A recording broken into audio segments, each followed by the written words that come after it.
একবার একজন সাহাবী রাসূল সাল্লাল্লাহু আলাইহি ওয়াসাল্লামের কাছে এসে বললেন, ইয়া রাসূলুল্লাহ, আপনাকে আমি আমার নিজের জীবনের চেয়ে, এমনকি নিজের সন্তানের চেয়ে বেশি ভালোবাসি।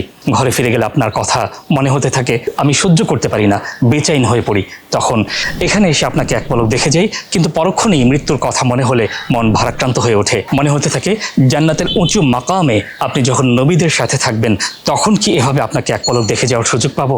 এ কথা শুনে রাসূল সাল্লাল্লাহু আলাইহি ওয়াসাল্লাম চুপ করে রইলেন।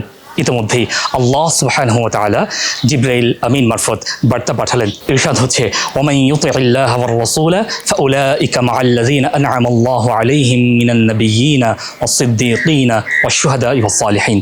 যে আল্লাহ তাআলা বলছেন, যারা আল্লাহ ও রাসূলের আনুগত্য করবে তারা আখিরাতে আম্বিয়া আলাইহিমুস সালাম, সিদ্দীকিন, শুহাদা এবং সালিহিনদের সাথে থাকবে।